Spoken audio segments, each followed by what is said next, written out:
Hello, I'm Brigantia Blackbird of the Blackbird Grimoire. Welcome to the daily forecast for Wednesday, October 16th, 2024, the 25th of Libra, the day of the zombie, and another unmissable adventure. And will my voice or won't it hold up throughout the entire video? So let us begin and find out. Am I recovering or am I not? For our astrology, the sun is in Libra, cardinal air, representing justice. The moon is second quarter Aries, cardinal fire, representing beginnings. Mercury is in Scorpio, fixed water, representing spiritual and spirituality. Venus is in Scorpio, fixed water, representing passion. Mars is in Cancer, cardinal water, representing seeking security. Jupiter is retrograding in Gemini, mutable air, which is to broaden perspective. Saturn is retrograding in Pisces, mutable water, which is to redefine dreams. Uranus is retrograding in Taurus, fixed earth, representing rebellion. Neptune is retrograding in Pisces, mutable water, which is spiritual awakenings.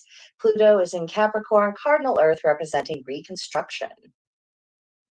Now for our retrograde reminders. For Jupiter, it's about reconnecting with your true path. For Saturn, it's about reclaiming your authority.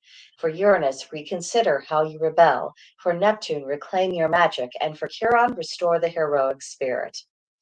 We have a waxing gibbous moon today, which means that it's time to really commit to those goals and not just mentally or emotionally or spiritually feel committed. I mean, be committed as to action, be doing all the things you need to do to bring those goals about. Now, for the Aries moon, this is very much reinforced because the do's are courage, brainstorming, self promotion, doing, busy, busy, busy. And then the don'ts are conflict resolution, routine duties, and sharp objects. We do not trust the Aries with the sharp objects. No, we do not. So it is the day of Mercury, and Scorpio Mercury lends itself to the spiritual realm and both the giving and the receiving of ideas. There is an exchange, an interplay. There's a rhythm and an ebb and a flow. So yoke this impulse with the energy and the enthusiasm of the Aries moon. So if you have the desire or you have the opportunity to discuss your faith, you can do so, and this can be accomplished with passion rather than aggression. Even though the Aries moon is known for its aggression, any kind of Aries placement is always going to involve aggression. But by combining it with the tempering energies of Scorpio that transform in more so to this kind of excited passion, to where if someone is interested in your path, you can really explain and show the things that get you going about it. Why do you do what you do? Why do you enjoy it? What does it mean to you? How has it helped you? These are the spiritual conversations that I'm always glad to see taking place. And today just might provide you with an opportunity to do just that. Now, for our tarot, we have the Three of Bats. Threes represent beginnings. The suit of bats represents the rational masculine, projective energy, air element, and thought. And the keywords for this particular card are emotional agony, disturbing outside influence, and betrayal.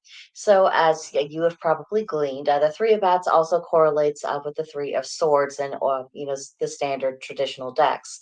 And so, usually, when we see representations of this, you see the heart and you see three swords going straight through that heart. And that energy is still present here, to be sure. And it's not the happiest of cards to show up for us today.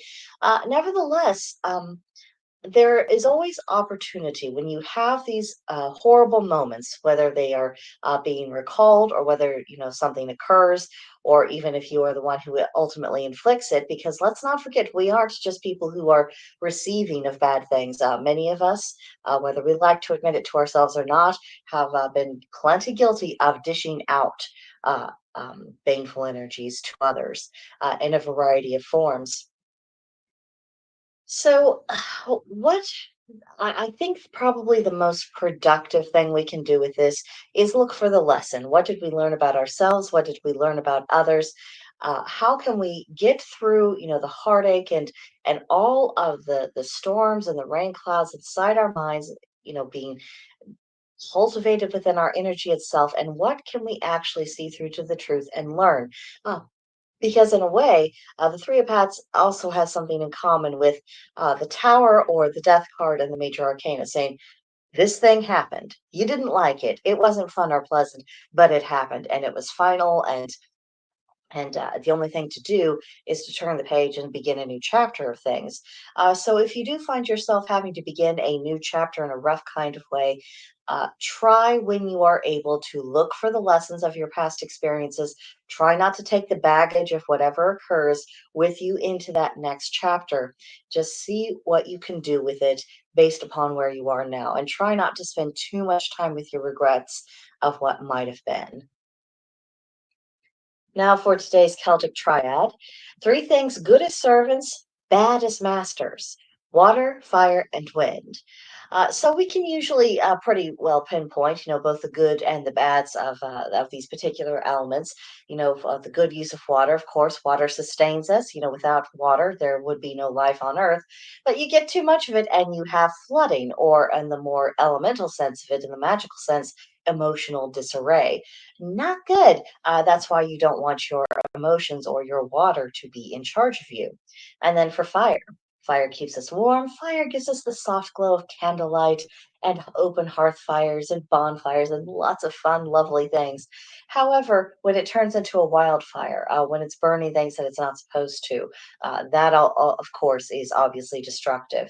And in a more elemental way, that could also be our own unbridled aggression or untempered drive to achieve something. Regardless of the cost, regardless of the consequences, there are certain kinds of fire that are only going to destroy. And again, that's why it's good as a tool, but bad as a master. And then finally, wind. Wind, the air, it allows us to live. We are very dependent upon it. Gentle breezes at different times of year are very, very welcome. It can be invigorating and refreshing, all those wonderful things. But the wind could also be a tornado or a hurricane, or in the elemental sense, a cutting tongue. So we do need to be aware of whether or not we're leaning too far into these particular things in the literal or in the spiritual sense, because the excess of them is going to get us into a great deal of trouble. And it's trouble that we could avoid if we exercise some self control. Then for today's correspondences, they are on the theme of truth. The color is white, the plant is the chrysanthemum, the animal is the owl, and the crystal is diamond. So I'm going to say something, and I just wanted to let everyone know in advance. I said what I said, and I mean what I say. Truth is truth. It is something that exists independently of our desires or our fears. Our preferences do not alter the nature of truth. Our perceptions do not define truth. Our perceptions are only just that. They are what we can perceive, they're what we observe, they are what we have digested, but they are not the same thing as truth. So if you need to throw tomatoes, go ahead. Put my shields up, because I think this is something that needs to be said. People have really conflated and bastardized the idea of truth with perspective. And that's why we see it become so difficult for people to have meaningful philosophical conversations or conversations about anything, because they're treating their perspective as if it was truth. They're acting as though their feelings are facts or their preferences are facts. They're not looking at what is. They only are perceiving what they want things to be or how they believe things to be. And that confusion, it is destroying relationships. It is undermining civilization itself. It is getting in the way of all of the things that we human beings really need to communicate with each other. There is no dishonor in admitting that something is our perspective. But when we start using the word truth, I think we would really benefit as individuals and as a society to really reserve that word for things that go beyond our perspective, that just go beyond the realm of our opinion. Truth is a big word. It should be, and the casual way that people have used it, it has not brought about good results. So again, I said what I said, and I meant it. Moving on, today's practices. I have a Samhain and Halloween tarot spread for you that you might want to try on the next slide. Then address the question, what is zombie like in our society? And I found you a zombie coming out of his grave. He looks a little bit more alert than your average zombie, but still, you definitely get the idea that he's looking for some brains for himself. So, what do you see in that kind of spirit and operation in our society? How can you cultivate mercurial energy? How can the world benefit from mercurial wisdom? And Wednesdays are curious evenings. So, what secret would you like to know? And are you able to actually find it out? Now, moving on for this week's special haunted house tarot spread. If you want to know what is haunting your house or haunting your soul, this would be a good one to try. And of course, I will also have this posted under the community tab on my YouTube page. So if you want a bigger version that you could save, that's where you will find it. So our first card of our 8 card spread, the first card is the Sinister Steps. And it's asking the question of what risks are you afraid of taking? Where are you afraid to touch? What is lurking towards you that you're afraid of what it might mean if you actually went that route? Then the second card, the Witch's Cackle. I do like a good cackle. What does your inner voice want you to know? And the thing about our inner voices is that they are persistent little things. They're telling us all sorts of things that we're not ready to know, or that we don't want to know, or that we prefer not to know. And yet the inner voice still persists. So, what is yours telling you? You might as well confront it because it's not going to go away. Next up, the third card, the creaking chains. What is weighing you down? This is an incredibly important card in this spread because with Samhain, that's the spiritual new year for most of us. You don't want the past year or the past decade or the past life even being the thing that is weighing you down. You're going to want to enter the next cycle a lot lighter, a lot more refreshed, and a lot more present and future focused. This, constantly having the past weigh you down, that's not a healthy situation for you. So if you know where the trouble is, that is the first step towards releasing that burden. Then the fourth card, the ghostly moans. I've been watching lots of vintage black and white horror films, and they have some truly delightfully ridiculous ghost moans in them. And, call it corny, call it cheesy, call me ridiculous for liking it, but I find it most enjoyable. Anyway, the ghostly moans in this spread, it is what are you tired of hearing? Probably a lot of stuff.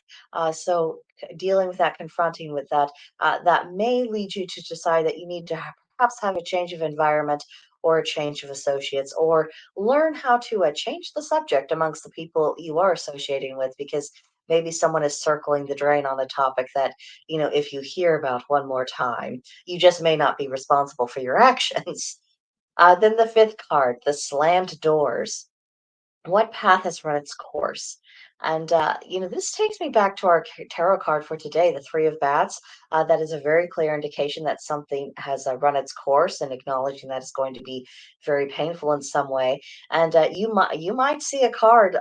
You might see the Three of Bats, the Three of Swords, or a similar card come up in and on this fifth position, because it is about endings. It is about perhaps endings that you have not yet acknowledged, but you really, really need to. So uh, definitely pay attention to that one.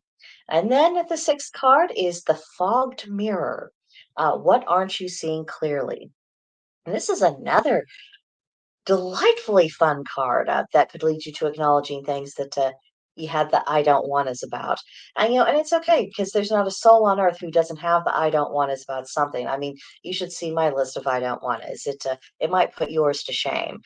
Just because I try to be very dedicated with my channel, and I try to do my very best work for you guys every day. Don't imagine that I don't have my faults, my foibles, and my things I procrastinate about, things I don't want to deal with, my own sources of immaturity and childishness. We are all in this together. So uh, when we look at the sixth card in this, we might just find, where we are individually about things that we don't want to see clearly, but it's probably time to take a good look at. And then the seventh card, the shadowy figure. What is haunting you from your past? And is it time to get out the sage and the Palo Santo and send that past back where it came from and block it out? Is it time to sever that link? There's a lot of different methods of cutting ties if you need to do that, and not just in the literal sense, but in the more spiritual sense. There's a lot of different ways that you can do that, but you have to first identify what the thing is. And then the eighth and final card, the secret passage. How can you unlock your full potential? And isn't that a wonderful card to end the spread upon? You can look at that, how can you unlock your potential? Where can you go? What a beautiful thought to take with you into the spiritual new year. So if you try this out, please let me know what you thought of it. Now, for our journal prompt, what form or forms of divination that you've tried are you least good at, and why do you think this is? And I pose this question to you because it's good for us to understand the nature of our strengths and weaknesses, not just where we have the strength and weaknesses, but why those strengths and weaknesses exist. I'll go first. I'll be brave. Forms of divination that I really, really suck at is scrying. Not good at it. It is a struggle. And for years and years, I just did not understand why am I not getting this. I seem to be reasonably competent in a wide array of witchy skills. Why is this really eluding me? And I got to talking with some other practitioners, and they were describing how it felt when they were doing different forms of scrying. And I realized um, that unlike tarot or runes or ogham that are pretty even balance between your mental energy, your emotional energy, and your intuitive energies, there's all of those components coming in. With things like scrying, it's more like you're being carried along on a current. It's very passive. You are strictly an observer. You're not analyzing anything in the moment. You're just kind of absorbing it all. And that means turning off the old brain. And I'm not very good at that. So now that I have understood what the nature of the difficulty is, it has really changed my approach and how I do these, and how I do make my attempt at scrying. Now, slow progress. I'm not going to sugarcoat it. Very slow progress. I don't think that scrying will ever be a particular strength of mine.